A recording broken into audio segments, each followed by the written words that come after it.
If you like the work we do here at Black Flag India and want to support us financially, please check out the links in the video description. A little help will go a long way. To the wonderful people who have already pitched in, thank you. I love you and I'm eternally grateful to you. If you can't contribute or don't want to, that's alright. Please like, share, comment and subscribe.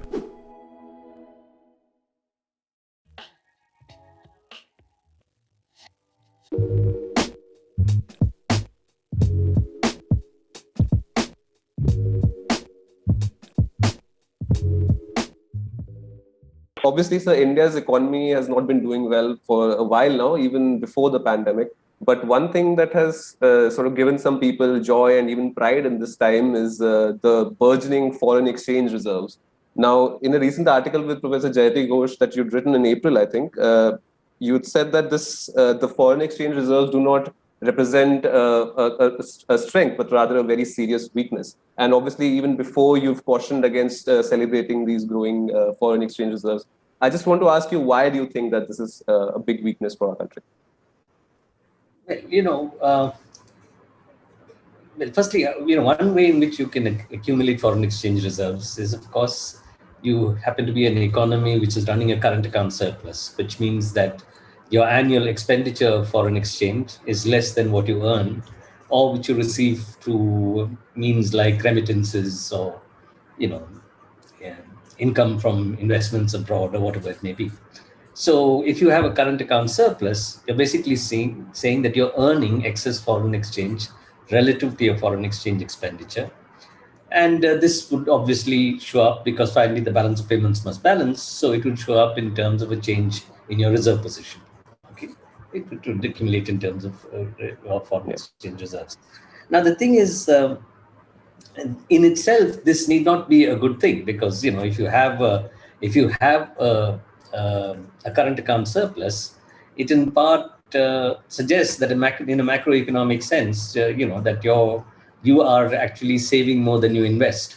Okay, resulting in a situation where you have one of the things which you're having is this accumulation of foreign exchange reserves. So this is what, for example, happened in the Southeast Asian countries out of the 1997 crisis, when wanting to insure themselves against a similar crisis, they contracted their economies or their overall domestic expenditure and absorption in order to be able to build reserves which can serve as an insurance against a similar kind of crisis. But at least the point is that these are earned surpluses. Now, another way in which you can actually build up surpluses, foreign exchange reserves over a period of time, is not that you're running a current account surplus, you're in fact running a current account deficit. Yeah. But you have capital inflows or your inflows in the capital account, which is significantly more than the outflows and significantly more than is necessary to finance your current account deficit. Okay. Now, the point is, when you're getting flows on the capital account, excepting for some components which tend to be meager if they exist at all, is an accumulation of liabilities, because associated with an inflow of capital is a commitment to one, service that capital in terms of whatever may be the returns that has to be paid, whether it's an interest on loans, whether it's a dividend on foreign direct investment or whatever it may be. And two, of course, provide for the possibility that the investor would take back his or her investment, or the company would take back its investment. So you're really saying that what you're doing is you are actually accumulating liabilities. And since the flow of capital resulting from that accumulation of liabilities is in excess of what you need to finance your current account deficit, you see the accumulation of foreign reserves. And in India's case, for example, every time there is a boom in our equity markets because foreign institutional investors suddenly decide to invest very large amounts, you simultaneously see reports on the same financial news page saying that, oh, India's foreign exchange reserves have gone up. But that basically means that your liabilities in foreign currency terms have gone up. So you not merely have to meet those liabilities, but you have to meet it in future in foreign exchange terms, which means you have to transform whatever be your local goods and services into foreign exchange in order to meet those commitments. So you basically become vulnerable because of the fact that large liabilities which need to be serviced in foreign exchange can result in a situation where You find yourself not in a position to service those liabilities, resulting in a balance of payments crisis of the kind, for example, we had in 1991, in July of 1991. And of course, if it happens to be a kind of capital which can very quickly exit from the country, you would actually could have a situation where this can have a very rapid and quite substantial adverse effect on the balance of payments and on the currency and therefore on the economy. I want to shift a little bit towards talking about the financial sector. So obviously there's been a lot of flux for the last few years. Several banks have collapsed. NBFCs, huge scandals were there, and NPAs. The optimism around IBC has sort of eroded. And when COVID hit, there was obviously initially a lot of panic in the markets, but then as government started reacting, you saw this massive injection of liquidity into the whole, global financial system. And in India, we see the stock market zooming. Now, what is the risk that this fresh injection of liquidity, this flood of cheap money, is going to lead to another round of, risky lending and speculative moves, and which will further in a few years down the line will be an even bigger burden to the economy than the NPAs are, existing NPAs are right now. In any economy, if there is sudden injection of liquidity, what will be the mechanism? And of course, most often it occurs through the central bank injecting liquidity. But essentially, an increase in liquidity tends to result in a situation where there is an increase in liquidity in the banking system as well. Okay? There's an increase in the liquidity in the banking system because whoever accesses liquidity in the first instance would undertake expenditures. And when it undertakes expenditures, who is going to actually benefit from those expenditures would also hold it somewhere in the banking system. Okay, so and the point is, supposing we look at it as being a situation like happened in India, where when you have a large inflow of foreign portfolio investment into the economy, or let's say foreign investment generally in the economy, you actually begin to observe a significant expansion simultaneously of the deposit base of the banking system, because there is this injection of liquidity from outside the system in the form of foreign exchange, okay, which then gets converted into rupees, of course. Now, if there is an increase in the deposit base of the banking system, banks obviously pay some interest on deposits, however low that interest might be.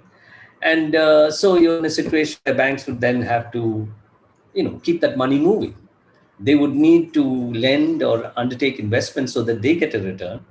The difference between the return they get because of the interest they charge or because of the return on investment that they obtain, to the extent that is above the deposit rate, that's the spread. And after adjusting for the intermediation cost, that gives them the surplus, whatever operating surplus and subsequently profit that these banks have. So in some sense, what you would expect that if there is a significant liquidity, on the one side, what you'd expect is an increase in credit by the banking system, an increase in credit by the banking system, which would obviously mean that you have a simultaneous boom, or you get on to the boom phase of the credit cycle. And that's what happened in India, for example, in the period after 2003 or so. Going on till, excepting for the financial crisis year, going on till 2011, 2012, or even a little later. Now, the other aspect of an injection of liquidity, of course, is that if there is cheap money, if for example, central banks, as they've been doing ever since the global financial crisis, and now have actually, sort of intensified that after the COVID crisis, if central banks decide that they will adopt what I call unconventional monetary policies, which is setting interest rates near zero, and injecting a huge amount of liquidity into the system, and the system happens to be in low growth mode or even in a recession, then what you'd expect is that this money would essentially be borrowed by those who decide that they can actually seek out returns or go in search of yields. Because if I'm getting money which is near zero interest rate, even if I make let's say a 3% or a 4% or a 5% return, I'm okay. But of course, if I make a 10% or a 15% return, then I'm pretty well off. So what you tend to observe is when you have this kind of liquidity injection, particularly when it comes in which the economy is in slow growth mode, okay, or is in the middle of a recession, is that you observe asset price inflation. So you begin to observe stock markets doing extremely well when the economy is in a complete mess, as has been happening in India over the last 9 months or so. So yeah, one of the consequences of an injection of liquidity, of course, is the possibility of a credit bubble, and then the other, of course, is the possibility of an asset price bubble. And in some sense, we've observed both of these kinds of tendencies in many countries in the period after 2008. Yeah. Like I was saying earlier, the IBC thing has sort of died down. So now, in the most recent budget, the finance minister has come out and finally the idea of a bad bank, the asset reconstruction company, is now officially it's happening now. What chances do you see for that succeeding or doing well in resolving the entire NPA issue? It's not that we didn't have asset reconstruction companies earlier. Yeah. You have a large number. I think, last count, we have some 38 or something, 28 to 38 asset reconstruction companies listed by the registered with the Reserve Bank of India. And many of them were set up by banks in collaboration with each other. What does an asset reconstruction company do? It basically tells banks that, listen, let's negotiate, and I would take over bad debt from your books. Okay, I would because of the requirement on the part of policy that these ARCs should have some skin in the game. They would say that maybe 5%, 10%, whatever it may be, that we will take over in terms of saying that, okay, I'll pay you for the equivalent of 10% of the total value of that, and the rest I will give you the security receipts, which are security receipts which would get which I would redeem as and when I managed to sell this, and I would distribute the proceeds of the sale of this in proportion to our holdings, our relative holdings of these security receipts. Some I've bought and given you cash, maybe normally not more than 15% or so, but the rest is in the form is held by the bank itself. Now, the problem is that, of course, this negotiation, when you start with this, first of all, there is a sort of some sort of an agreement which has to occur on what is going to be the haircut which the bank is going to take. What exactly is going to be the value of this transferred assets. But at one level, as far as the asset reconstruction companies are concerned, they are paid an annual management fee depending upon the value of these they've taken onto the books, these bad assets they've taken onto the books. And there would be a certain period which is agreed upon during which they'll have to complete the process of sale. And if it doesn't happen by then obviously the entity concerned would go into liquidation. Whoever bad assets is involved. I mean, it will go through some other process of redemption. Now, obviously, this didn't really work because of the fact that firstly, banks were not willing, saw in it that they had to take too high a haircut, too large a haircut. And of course, it was becoming difficult for these asset reconstruction companies to market these assets, to actually sell these assets in any significant measure. But still, they took on the job because of the fact that they were going to get these management fees, which was 1.5% or something of the value. So, they even though they had to invest after the government changed the rules, a certain amount in those bad assets in order to have some skin in the game. Even after that, because of the revenues, the managerial fees they're going to get, commissions they were going to get, they were okay. So they were willing to, but the point is there was not enough business coming to them because obviously the banks felt that neither was this really going very far in terms of disposing of bad assets, and in where it was going, it was actually at prices which were so low that they were not willing, they found that haircut too big for them. Okay. So the question to ask is that, so obviously this was not working, and meanwhile we had the IBC, etc. So what makes this new asset reconstruction company different? Okay. Now, one thing could be that this asset reconstruction company is different because of the fact that the government is going to put in the capital with which the ARC is going to operate. That doesn't seem to be the case, because in which case the government could actually just buy out the bad debt. It can actually recapitalize the banks as it has been doing in stages, but inadequately in terms of the total non-performing assets which sit in the banking system. So it could actually say that, okay, I'll recapitalize. Why should it set up a bad bank and put its money there so that its budgetary money is going to be used to buy up the bad assets? Okay. So the second thing, of course, is to say that, okay, maybe the government, which is what people argue is going to happen, is that the government is going to, in some sense, offer, have a guarantee, offer a guarantee against the security receipts. So what happens is the asset reconstruction company is set up. The company is set up by banks coming together and putting in money. So they buy into the equity of the asset reconstruction company, which constitutes its capital. Okay. Now, because they're doing that, that is an investment in their books. Okay.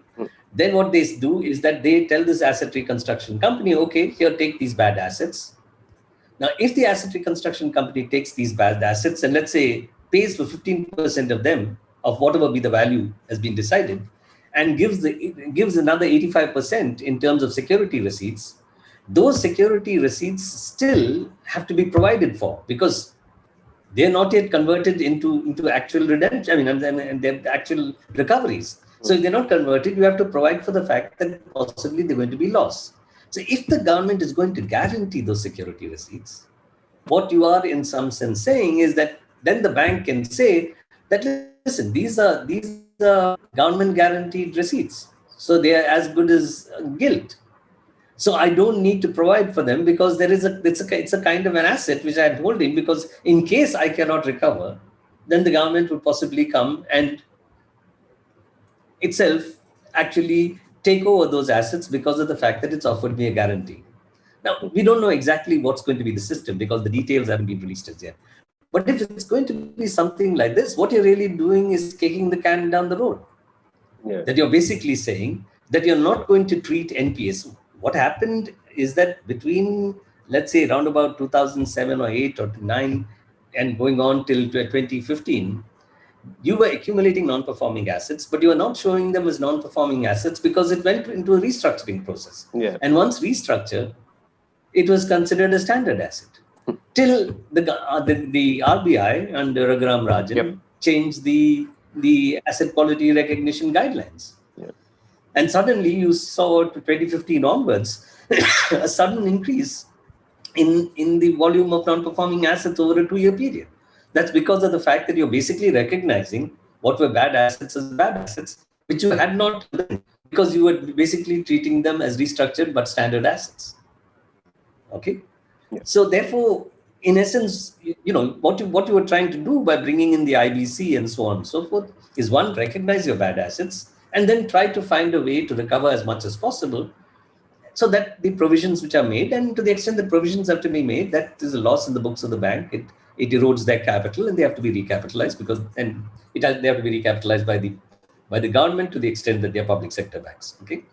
So in essence, what you're doing now is finding another way, it appears, to actually pretend as if bad assets are not bad assets. Yeah. Because you move it so you take a little bit of a hit because there was discount. You move this onto the book of the asset reconstruction company, whose capital is, of course, given by you, but that's an investment you're making. So that's fine. That money is used to buy the bad assets off you. But those bad assets are not shown in your books as bad assets because there's a government guarantee. That's a mechanism which is going to be used. Okay. So in essence, I won't be actually providing for these bad assets till such point of time as you decide that, okay, the period in which we thought that we can actually make the sale has not happened, and now I'll have to actually write off these assets. But at that point of time, if there is a government guarantee, the government will have to take it over. Also, another thing that has obviously been gaining steam under COVID is privatization. And in a time when government revenues are falling and the expenditure needs are so high, how sound is this strategy of privatization compared to another way of getting revenues, increasing revenues, which is taxing the wealthy and the super wealthy? So what is the structurally to the economy, how are these two strategies different, and which one, in your opinion, is better?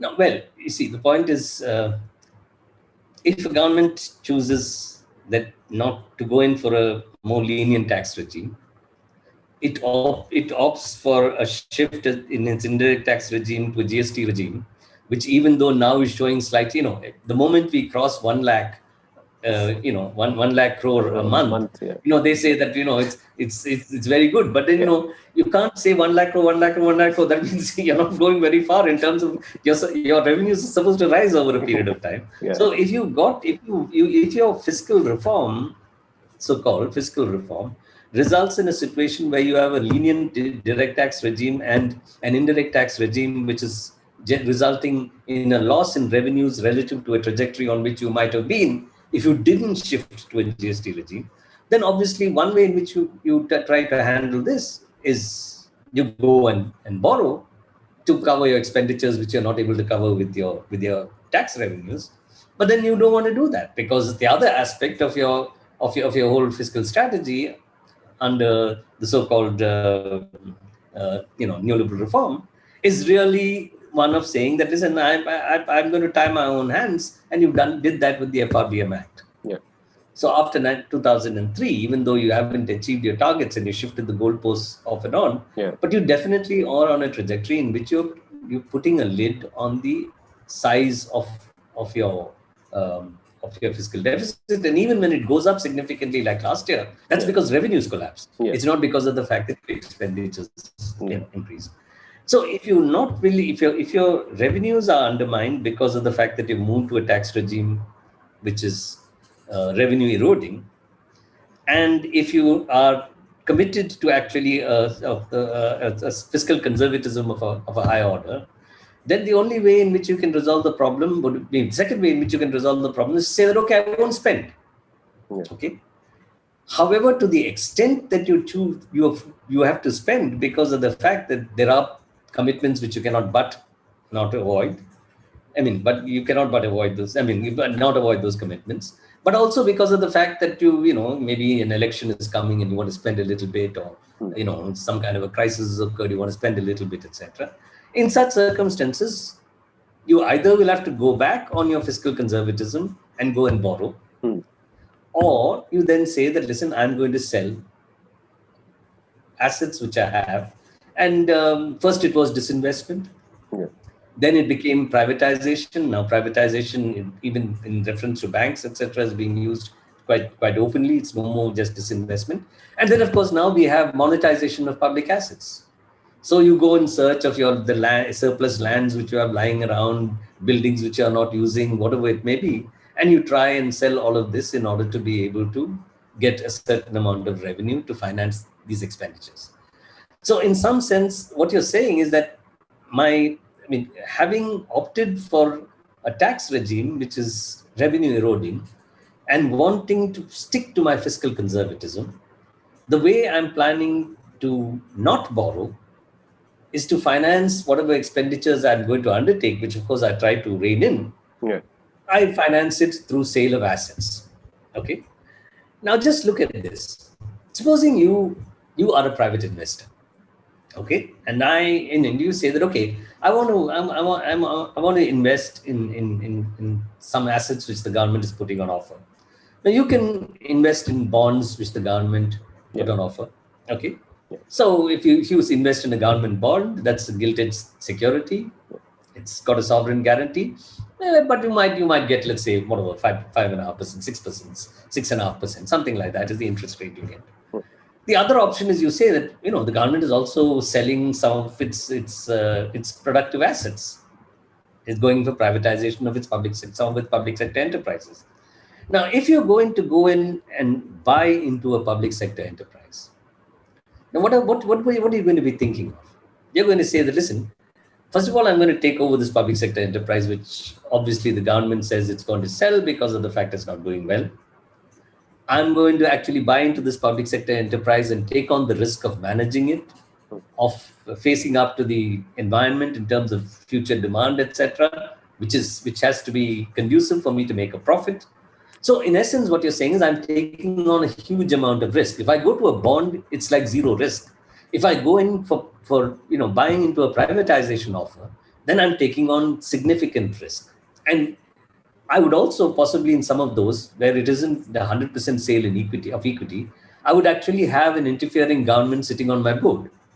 Okay. So therefore, unless my perception is That is as opposed to 6%, let us say I get on a bond. I think if I take over this enterprise, I'm going to get 14% or 18%. Then, it's worth taking the risk. It's worth putting in the effort of managing this enterprise etc. So in essence, what you're saying is that if privatization has to be successful, it must actually be of an entity which actually generates confidence in the private buyer, that the return you'll get from that asset is significantly higher, substantially higher than the return you can get by putting your money into a public bond. Yeah. So if you say, because I don't want to borrow, I'm going to sell assets, in essence, what you're saying is, as opposed to paying an interest rate of 6% a year on a certain pot of money, I'm going to get that pot of money by giving up 14% a year. Because that is what the private sector expects to make. If not, they won't buy it. It won't be a successful sale at all. So in essence, unless you have the completely sort of ideological and maybe rational position that the government can never do right in business or in managing things, otherwise it's you wouldn't actually make a case for privatization as an alternative to borrowing. Now the point is, you can't take that position because there's too much. I mean, can you privatize defense and security? Can you privatize poverty alleviation?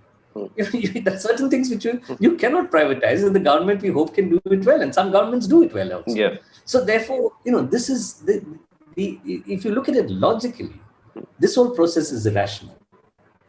It really is come part of a trajectory in which what the state is doing is trying to find ways in which it can engineer a redistribution of income through implicit transfers of different kinds in favor of a segment of the private sector. All right. I want you to discuss a little bit about the influence that the Bretton Woods Institutions, World Bank and IMF are having on the post-COVID economic policies. You talk about fiscal conservatism. So, how is that sort of going to affect the post-COVID recovery, especially in developing countries? In the case of, in the case of the poorer developing countries, which, for example, are trying to avail of facilities under the special windows which have been created post-COVID by the IMF and the World Bank, or are trying to benefit from the sort of debt service suspension initiative of the G20, the DSSI. In their case, because the IMF and particularly the IMF and the bank, the Bretton Woods Institutions, play a role in being the monitors, and the policemen, as it were, for these entities which are providing the capital, there might be an influence which they exert in generating these kinds of trajectories. Okay, and there have been studies, for example, have been studies by the ILO. There have been studies by the Initiative for Policy Dialogue, which actually show that despite talk on the part of the IMF saying that, listen, we now have to give up all this fiscal conservatism because you now need to spend, given the crisis and the health emergency, etc. When it comes to developing countries, they still stick by their old policies. They're very happy if Biden administration spends another 1.9 trillion, but they're not going to be particularly happy with these countries doing. However, India is not a country of that kind. I mean, India is not a country of the poor country kind, which is going and availing of these facilities. So if really there is an influence which is being exerted on the Indian state, or if there is an influence which the Indian state is sensitive to, it seems to be the influence exerted by finance capital, which is accumulated in the country, over a period of time. Inflows have always, in total, exceeded outflows. So we have this legacy capital that we've accumulated over time, and much of it is significantly footloose. So you're always worried about the fact that you might be doing something which will actually, undermine the confidence of these whimsical investors who then just pack up their bags and leave, carrying out the foreign exchange and therefore generating a crisis. So I think here it's really the constraints set by finance capital, which of course is also an entity, because finally, what the IMF and so on do when they recommend financial liberalization or when they recommend fiscal conservatism, etc., is to, in some sense, push the policies of global finance, policies favored by global finance. And global finance doesn't like deficits for many reasons. But one is, of course, because of the fact that they think it's inflationary, and inflation erodes the real value of financial assets. So I would think it's more finance capital rather than the Bretton Woods Institutions. There's no institutional pressure as such, but there's just their sensitivity to capital flight and all that, those crises. Okay, good. Just final question, sir, your final thoughts. Given the second wave that we're going through right now and the continued economic disruptions, everybody was talking about a V-shaped recovery till late last year. What do you see as the prospects for the Indian economy in the short to medium term, sir? Well, even that V-shaped recovery. Listen, if you have a lot, if you have a severe lockdown, and then you relax the lockdown, there's going to be some recovery. Obviously, the whole point is, given the damage which has been done by the effects of the pandemic, and more importantly by the response to the pandemic, are you going to get back anywhere near to the trajectory you would have been on, which itself was a trajectory which was great, because we were in a recession even before the pandemic struck. So the way I would look at it is with this repeat, which in some places it's not even the second, maybe it's third or fourth. Delhi government, for example, says it's the fourth wave or something. But the point is, it's going to affect growth. But more importantly, what is, I think, noteworthy is that when we had the first real severe impact, and we had the severe lockdown, etc., and a lockdown which affected the livelihoods of people, migrant workers, and so on and so forth, that you saw a certain the presence or the continued presence of fiscal conservatism and unwillingness to spend too much additional money, as opposed to saying we'll give you credit, we'll give you guarantees, etc. You really, in terms of actual additional expenditure, some estimates say maybe 1% or 1.5% of GDP, whereas countries were spending 10, 15, 20% of GDP. So, but the point is, if you look at this phase, you are observing that they are not even willing to do as much as I did then. Because, again, migrant workers are going back. Again, people are, if, for example, you've had, let's say, a couple of months of lockdown in Maharashtra, you had almost now a month in Delhi, you're going to have it in other parts of the country, etc. Obviously, there would be informal workers who are displaced from work. So you need to provide them support, and that would also help sustain demand. But obviously, this time you don't even see the willingness that you observed in the first round. You're just letting the states and the people to their own devices. So I think it's not merely, so it's actually, you're not really going to have the effect of the whatever wave, nth wave, which we're observing, and the response to that, partly in some cases inevitable in terms of of a partial or complete lockdowns, etc. But also this unwillingness of the central government to come in with expenditure of a kind which would actually and this is going to be particularly important because of the fact that it's spread to the rural areas. That's affecting the ability to afford to provide work through the employment guarantee program. So even that amount of income is not going to be generated. So put together all of this, I think it would have a very severe effect on. Not so much. It would be a bit pathetic to just focus on GDP growth. Obviously. On what it's going to do to the lives and livelihoods of people. That's the big question.